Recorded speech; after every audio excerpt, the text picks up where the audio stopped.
আরবের একজন ডাকাতির ঘটনা বলবো, পরে ওলি হয়েছেন বাবাজি, নাম হুজাইল ইবনে আয়াজ রহমাতুল্লাহ আলাইহি। বাবাজি উনি একসময় ডাকাত ছিলেন বাবা, মরুভূমিতে ডাকাতি করতেন, মরুভূমির মধ্যে ডাকাতি করতেন।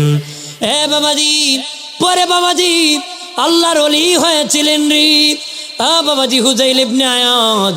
বাবাজি একজন লোক স্বর্ণ কিনেছে আরবে, কিনিয়া রাতে রাস্তা দিয়ে যাবে, যেতে যেতে দেখে রাত হয়ে গেছে, অন্ধকার জঙ্গল বাবা, অন্ধকার জঙ্গল।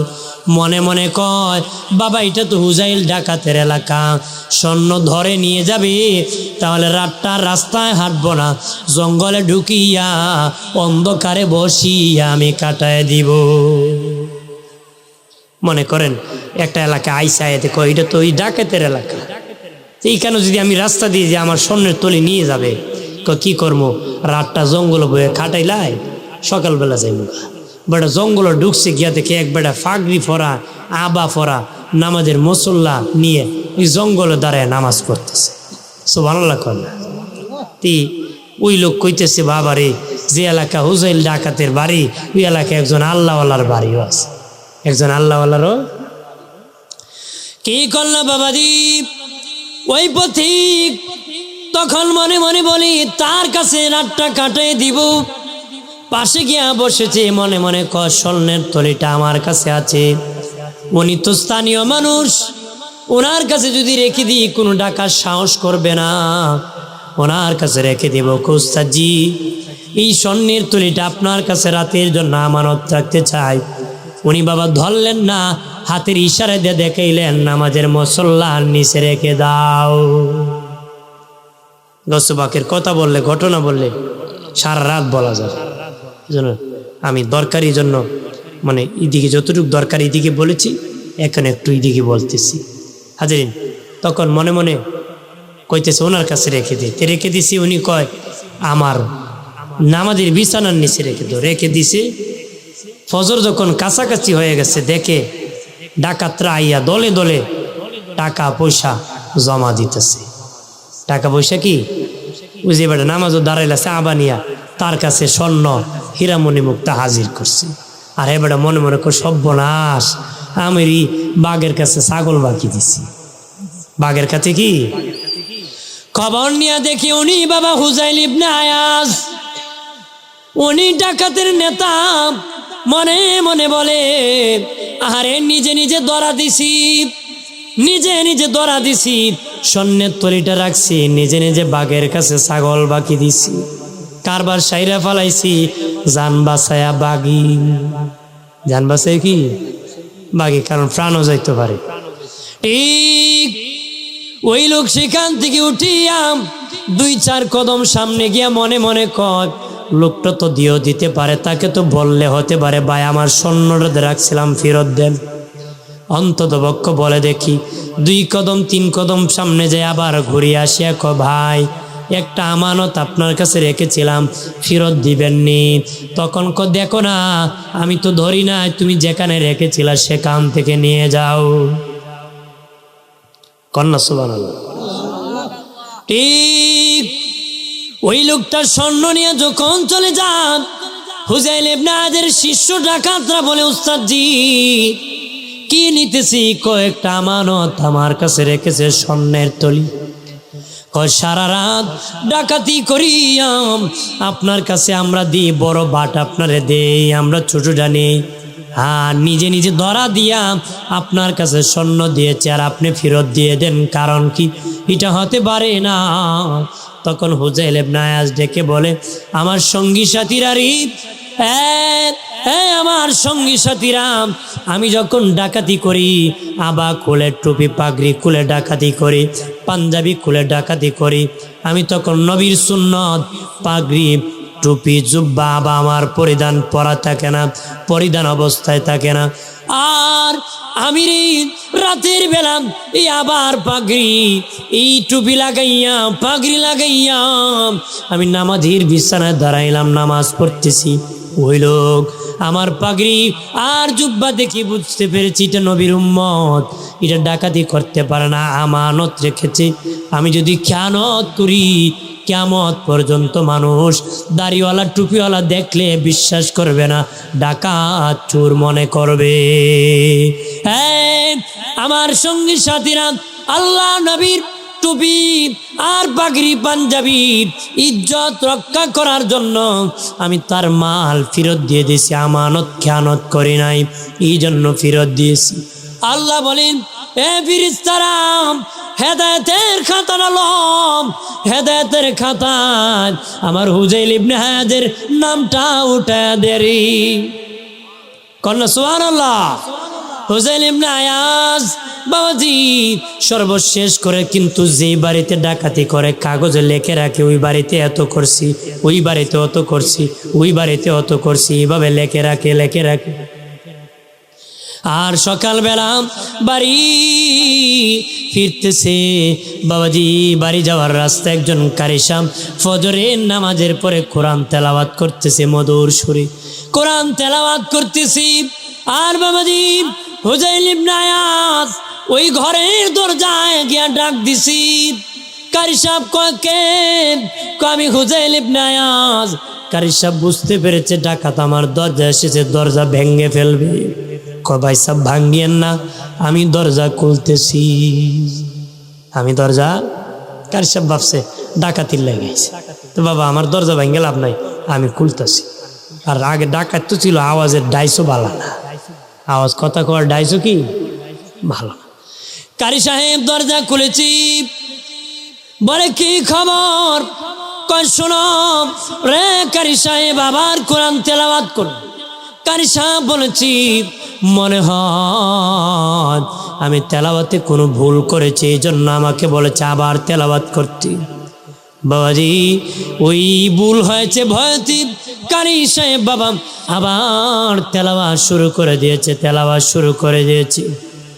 আর বাবা ভয়তে তাকায় দেখি আমার তরবারি দিয়ে মেরে ফেলে, তাকায় দেখি মারবে দূরের কথা, হুজাইল ইবনে আয়াদের চোখে দিয়ে ঝরঝর করে পানি পড়তেছে। আর বলে কারি সাহেব জীবনে অনেক ডাকাতি করেছি, করবো না আর ডাকাতি করব না, আমার তওবা করায় দাও। কারি সাহেব তওবা করায় দিছে। বাড়ি যাইয়া বিবিরে দেখি বলে, বিবিরে হ্যাঁ বিবি আমি তওবা করেছি, কত মানুষের কত মাল দিয়ে আমি ধনী হয়েছি ডাকাতি করে, আর ডাকাতি করব না। আমি যার বাড়ি থেকে ডাকাতি করেছি তার মাল আমি ফিরিয়ে দেব বাবা। নিজের সম্পদ বিক্রি করে করে মাল ফেরত দিতেছে। ফেরত দিতে দিতে এক ইহুদির বাড়িও ডাকাতি করেছিল, ইহুদির বাড়ি যায় ডাক দিয়েছি, দরজা খুলেন। ইহুদি দরজা খুলে দেখি হুজাইল ইবনে আয়াজ ডাকাত আসছি। ক বাবা কেন এসেছ? ক বহুদিন আগে ডাকাতি করছিলাম, ক্ষমা নিতে এসেছি। ইহুদি কয় বন্ডামি আর জায়গা পাও না, নতুন দান্দা খোল, নতুন দান্দা। হঠাৎ করে যদি কোনো সুর ডাকাত আপনারা কয় ভাই আমি ভালো হয়েছি আপনার ঘরে আমি ঢুকতাম, মনে করলে খুঁব মাপ নিবার লেগাইছি, আপনি কইবেন বাবা তোর মাপ বাবা আরো আগেই করছি, ঘরে যাওয়ার লাগতো না। কারণ মনে মনে খুব বাবা আমার গরম আমাইয়া কোন খাম ভরবো, দরিদা আমাইব, ওয়াল ব্যাঙ্গে বাইরিব, কথা হয় না, ঠিক কিনা? ইহুদি ডেকে বলে তোমারে ক্ষমা করে দিছি, তুমি বন্ডামি করো না কিরি। হুজাইল ইবনে আয়াজ ডেকে বলে না না আমি ক্ষমা নিতে এসেছি, দেখিন ওই পরিমাণ সম্পদ আপনার কাছ থেকে চুরি করেছিলাম, ফেরত দিতে এসেছি। দাঁড়াও। দাঁড়াইছে বাবা, বাবাজি একটা ব্যাগ আনিয়া তুমি এটার মধ্যে ধরছে বাবা। ওই ইহুদি ব্যাগ খুলে হা তোমার তওবা কবুল হয়ে গেছে রে। এই শুনিনি আমি তাওরাত কিতাব পড়তে পেয়েছি, যেই ধর্ম সত্য হবে ওই সত্য ধর্মের লোক যদি তওবা করে আল্লাহ তওবা কবুল করবে। আর তওবা কবুল হয়ে গেলে সে যদি মাটির মধ্যে ধরে মাটি স্বর্ণ হয়ে যাবে। আরে দেখ ব্যাগ দেখ, আমি ব্যাগের মধ্যে মাটি ভরেছিলাম, দেখ তুই ধরার কারণে আল্লাহ স্বর্ণ বানাই দিছি। দেরি নাই, কালেমা পড়ে মুসলিম হয়ে গেছে। দিতে দিতে একদম গরিব হয়ে গেছি। হুজাইল ইবনে আয়াদ একদম গরিব হয়ে গেছে। দুইটা মেয়ে বিয়ের উপযুক্ত, দুটা মেয়ে বীর উপযুক্ত, মরণের বিছানায় শুয়ে গেছি। বিবি আসিয়া বলে, স্বামী ও স্বামী, দুটা মেয়ে বীর উপযুক্ত, মানুষের পাওনা দিতি দিতি একদম বাড়ি হারা পর্যন্ত হয়ে গেছি, মেয়ে কেমনে বিয়ে দিব? হুজাইল ইবনে আয়াজ কয়, বিবি এতদিন ছিলাম আমার মেয়েদের গার্জেন, আমি মরে গেলে আমার আল্লাহ আমার মেয়েদের গার্জেন হয়ে যাবে। বিবি রে বিবি, আমি আল্লাহর উপর ভরসা রেখেছি, আমার আল্লাহ গার্জেন হয়ে যাবে রে। আমি বলে দিই, আমি যখন মরে যাব, আমার মেয়েরা যখন বিয়ের উপযুক্ত হয়ে যাবে, তখন তুমি আমার দুই মেয়ে নিয়ে জাবালে আবু কুবাইস পাহাড়ের মধ্যে যাবা। পৃথিবীর সর্বপ্রথম পাহাড়ের নাম হলো জাবালে আবু কুবাইস পাহাড় বাবা, যেটা কাবা ঘরের পাশে বর্তমান বাদশাহ বাড়ি বানাইছে পাহাড় কাটিয়া। এটি পৃথিবীর সর্বপ্রথম পাহাড়, জাবালে আবু কুবাইস পাহাড়। বাবাজি হুজাইল ইবনে আয়াজ কি বলে, বিবি রে আমার মেয়েদেরকে লইয়া তুমি পাহাড়ের মধ্যে যাইয়া আল্লাহর কাছে কান্না করবা, আল্লাহর কাছে কান্না করবা। সত্যই তার মেয়ে যখন বিয়ের উপযুক্ত হলো, হুজাইল ইবনে আয়াজের আগে মরে গেল, আর মেয়ে লইয়া তার বিবি পাহাড়ের মধ্যে আল্লাহর কাছে কান্না করতেছি। তৎকালীন যিনি বাদশাহ ছিলেন, পাহাড়ে আসিয়া বলেন, কেন কাঁদো? আমার স্বামী এইভাবে সব দিক ঈশ্বর গরিব হয়ে গেছে, মরার আগে ওসিয়ত করেছে মেয়ে যখন বিয়ের উপযুক্ত হবে যেন আমি এই জাবালে আবু কুবাইস পাহাড়ের মধ্যে আল্লাহর কাছে কান্না করি, তাহলে আল্লাহ আমার মেয়েদের বিয়ের ব্যবস্থা করবে। বাদশা ডেকে বলে, কাঁদিও না, আমার দুইটা ছেলে আছে বিয়ের উপযুক্ত, তোমার দুইটা মেয়েকে আমার দুইটা ছেলের বউ বানায় দিব। এই হলো সততা, এই হলো সততা। সত্য বাবা অনুসরণ করার কারণে ডাকাত থেকে ওলি হয়েছি, গরিব মানুষের মেয়ে বাদশার ছেলে বিয়ে করেছি। বাবাজি হক পথে চলতে হবে, সত্য পথে চলতে হয়। কুনু মা'আস সাদিকিন, আয় মা'আস সালিহিন, সত্যবাদীর সঙ্গ লাভ করো বাবা। সৎসঙ্গে স্বর্গে বাস, অসৎ সঙ্গে সর্বনাশ। আদবে আউলিয়া, বেয়াদবে দেউলিয়া, বিরিকুরের সঙ্গী হলে বিরিকুর হয়, আল্লাহওয়ালার সঙ্গ হলে আল্লাহওয়ালা হয়। ঠিক কিনা বলে? এই জন্য বলে দীপ, হে বাবা দীপ, লোহা যখন লোহা দিয়া লোহা পিটানো হয়, লোহা আরো মজবুত হয়। লোহা যখন লোহা পিটানো হয়, কামাইরা দোকানে লোহা দিয়ে পিটা আপনারা দেখছেননি? দেখছেননি? আমি দেখছি বাবা, দুই দিকে মারে মারে, আর লোহা এইদিকে মারে একবার, ওইদিকে মারে, আর কয় যেই সেই যেই সেই। কথা কয় না নে, ভালো করে কানটা ফাইতে হইলেন। লোহায় ওই হেমদি হেমদি মারে, তখন লোহায় কয় যেই সেই। উত্তরে কি কয়, তুমি যতই পিটাও আমি লোহা লোহাই। আমি লোহা কি? আমি লোহার মজবুত হবরি বাবাজি। লোহা দিয়া লোহা পিটাইলে লোহার মজবুত হন। খারাপ মানুষের কাছে খারাপ মানুষ গেলে আর খারাপ হয়, আল্লাহওয়ালার কাছে খারাপ গেলে ভালো হয়ে যায়। আমরা দেশ সুর দূরে পুলিশে নেয়, বেটা জেল থেকে ডাকাতিয়া বাইরে হয়। ডাকাতিয়া কি এবার মামুর বাড়ি দেখছি, বহুত আরাম আছে। বহুতটা কি পরে আগে করতো চুরি, এখন করে ডাকাতি। এখন করে কি? ডাকাতি। তার মানে এখানে কি আরো খারাপ হয়ে বাইছে। কেন জানুনি ও বাবাজি? রোগ হয়েছে কলবে, রোগ হয়েছে কলবে বাবাজি। হাতে পিটাইয়া ভালো হবে না কলবের রোগ, পায়ে পিটাইলে ভালো হবে না। পুলিশ হাতে পিটাইবে, পাও পিটাইবে, পিঠে পিটাইবে, মাথায় পিটাইবে, কম্বলে পিটাবে, কিন্তু রোগ কলবে হয়েছে, ভালো কোনোদিন হবে না যতক্ষণ কলবে ডাক্তার ওলি আল্লাহর কাছে না যাবে। এক বেটা রেল স্টেশন শিখো উষ্টা খায়া পাও খসকে মস্কে গেছে, ফুলে গেছে। তা ডাক্তারের কাছে গেছে, ডাক্তারে ওষুধ দিছে, মলম দিছে, বলছে 3 বার লাগাইবা যেখানে ব্যথা পাইছে। বেটা 1 সপ্তাহ পরে গেছে, ডাক্তার কি মলম দিলে বেটা? ফাউরি ভালো হইল না। ডাক্তার মলম লাগাইছি নি? লাগাইছি, যে কষ্ট করে গিয়া লাগাইছি। কই লাগাইছ? রেল স্টেশনের শিখো লাগাইছি। কই লাগাইছে? স্টেশনের শিখো। আপনার কোন স্টেশনের শিখো মলম লাগিলে পাও ভালো হইব? ঠিক বাবাজি, স্টেশনের শিখের মধ্যে মলম লাগাইয়া কিয়ামত পর্যন্ত যেমনি ভাবি পা ভালো হবে না। কলবের রোগ হলে পিটি পিটাইলে জীবনে ভালো হবে না। আল্লাহ ওয়ালার কাছে যেতে হবে, ওলি আল্লাহর কাছে যেতে হবে। ওলি আল্লাহর কাছে গেলে ওলি হওয়া যায় রে। ডাক্তারের কাছে থাকলে ডাক্তার হওয়া যায়। বাবা উকিলের কাছে গেলে চাপা ডাট করা যায়। মিস্টারের কাছে গেলে মিস্টার হওয়া যায়। মাস্টারের কাছে গেলে মাস্টার হওয়া যায়।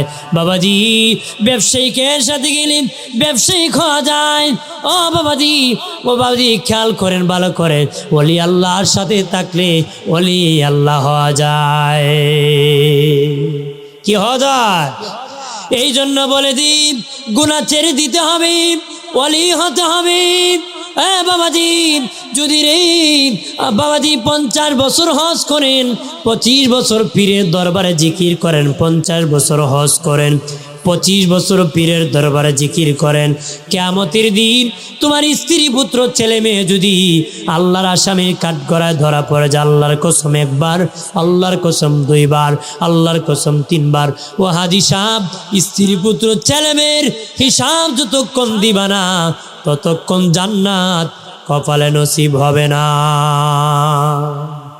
হিসাব দিয়ে দিতে হবে। নিজে ভালো হয়েছিলানি, আহালকে ভালো বানাইতে চেষ্টা করছিলানি, দায়িত্ব আছে কিনা? যেরকম দায়িত্ব আছে কিনা? ভাইরা আমার খেয়াল করেন, হযরত আলী রাদিয়াল্লাহু তাআলা আনহু বলেন, বুজুর্গের থেকে আদর্শ উত্তম। উনি আরো বলেন, দোকানের তালা খুললে বোঝা যায় এটা কয়লার দোকান না স্বর্ণের দোকান। দোকানের তালা খুললে বোঝা যায় কয়লার দোকান না স্বর্ণের দোকান।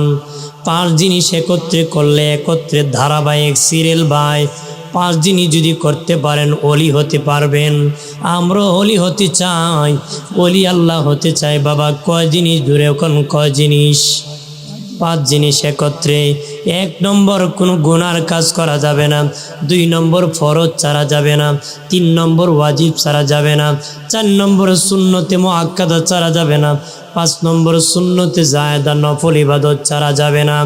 4টা কাজ যদি করতে পারেন, গুনাহ যদি ছেড়ে দেন, ফরজ ধরেন, ওয়াজিব ধরেন, সুন্নতে মুআক্কাদা করেন, এই 4টা কাজ করলে আল্লাহর বান্দা হিসাবে মনোনীত হয়ে যাবেন।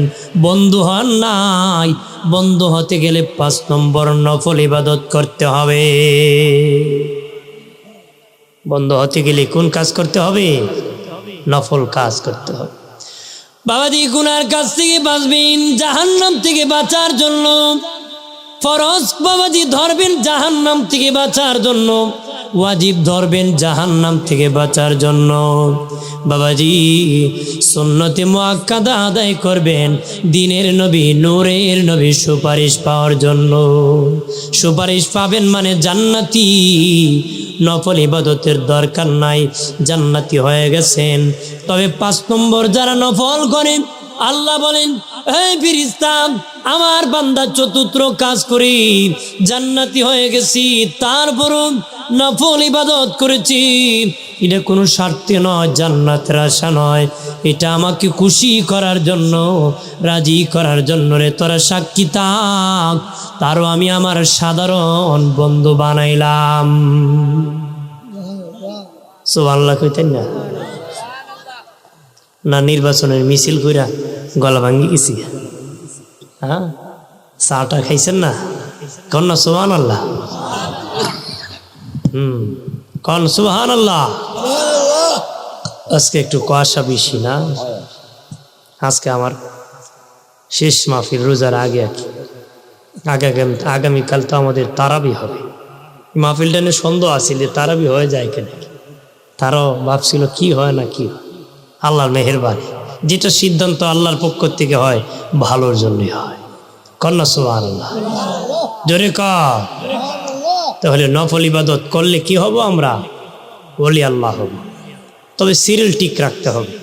সিরিয়াল কি ঠিক রাখতে হবে? গুনাহ ছাড়তে হবে, ফরজ ধরতে হবে, ওয়াজিব ধরতে হবে, সুন্নতে মুআক্কাদা ধরতে হবে, তারপরে নফল করলে ওলি আল্লাহ হয়ে যাবে।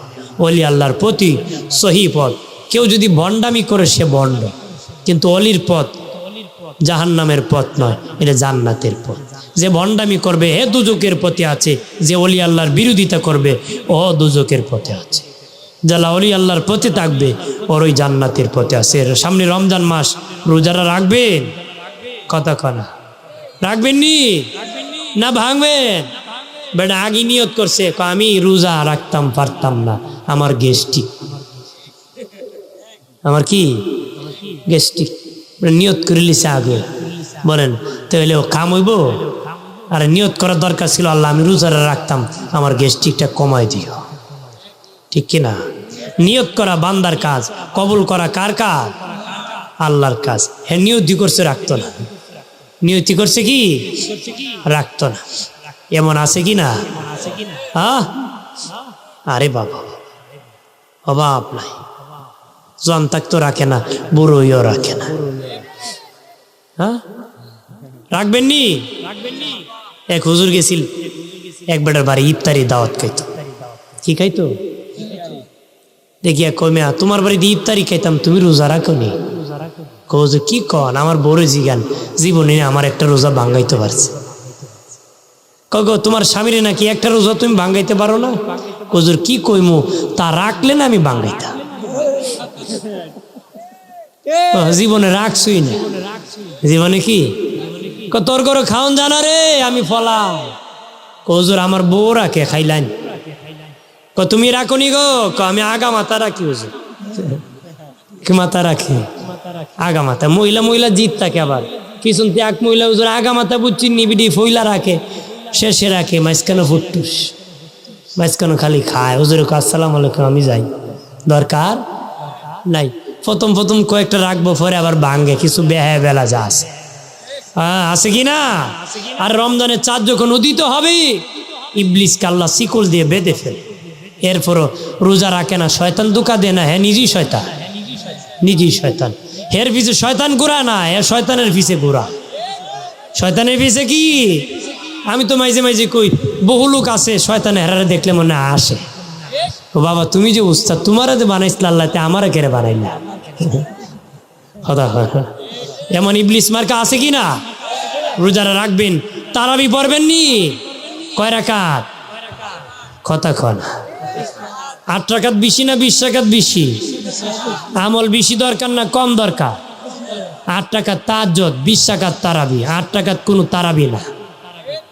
8 রাকাত কি না? এটা তাহাজ্জুদ। 20 রাকাত কি? তারাবি। 20 রাকাত কি? তারাবি। 20 রাকাতের নিচে কোনো তারাবি নাই। 20 রাকাতের নিচে কোনো তারাবি। 8 রাকাত তাহাজ্জুদ। 8 রাকাত কি? নবী 8 রাকাত নামাজ পড়তেন সারা বছর। কত রাকাত? 8 রাকাত। 8 রাকাত নামাজ পড়তেন। এটা তাহাজ্জুদের অধ্যায় ইমাম বুখারী আনছেন। কোন অধ্যায়? তাহাজ্জুদের অধ্যায়। আর 20 রাকাত হলো তারাবির নামাজ। 20 রাকাত কি? তারাবির নামাজ। আমরা 20 রাকাত পড়বো। 20 রাকাত কি? অনেক আছে নতুন নতুন ফুলাফানায় হুজুর ভাই 20 রাকাত পড়লে তো গুণ হইব, 8 রাকাত পড়।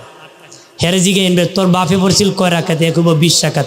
বলে তোর বাপ 20 রাকাত কইরা গুণা কইরা কবরও গেছে, আগে বাপরে বাসা, এরপরে চাচা আমার দ্বারা আইও। পারবেন নি? বলে তোর বাপরে দাদারে দুযুক্তি বাসায় আমার দ্বারা আইস। হ্যাঁ, এর বাপ দাদারে আগে বাসাক দেন, এরপরে আপনি আমার দ্বারা আইতো। কি দেখো ঠিকই রে? এইভাবে থাকবেন।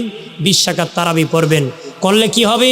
যার ফরজ নামাজ কাজা আছে অনেকের, পড়ে নাই, না পড়লে 100% দুযুগে যাওয়া লাগবো।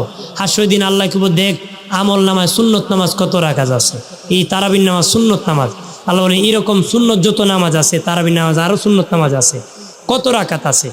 অর্থাৎ 140 রাকাত সুন্নত নামাজ থাকলে 2 রাকাত ফরজ যে দুনিয়ায় পড়েন নাই, ওটার অপরাধ মাফ করে দেওয়া হবে।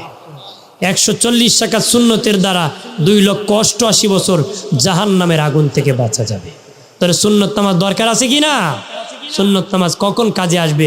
শেষ বিচারের দিন কঠিন মুহূর্তে আমার ওই নামাজ উপকারে আসবে। আমরা শেষ বিচারের দিন কঠিন মুহূর্তের এই নামাজগুলা পড়তে চাই কি না? একটু হাত উড়ান তো, চাই কি না? নারে তাকবীর, নারে রিসালাত, আহলে সুন্নাত ওয়াল জামাত। আল্লাহ কবুল করুক, আমিন।